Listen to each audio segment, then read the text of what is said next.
আসসালামু আলাইকুম। একটা মানুষ পৃথিবীতে জন্ম যখন নেয় তার মৃত্যু আছে নির্ধারিত। এটা পৃথিবীর সবাই জানে, মানে।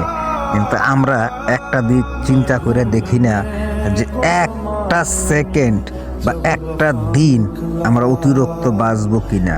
আমরা আমাদের বিভিন্ন কাজে বিভিন্ন কারণে আমাদের দিন সময় নষ্ট করি।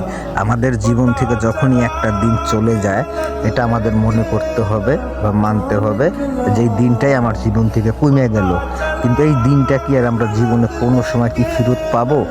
একটা মানুষ আল্লাহ পাক যখন দুনিয়া পাঠায় একটা মানুষকে, তখন তার একটা নির্ধারিত টাইম দিয়ে পাঠায়, যে নির্ধারিত টাইম দিয়ে পাঠায় যে এই টাইমে সে দুনিয়াতে থাকবে, এই টাইমটা থাকবে না।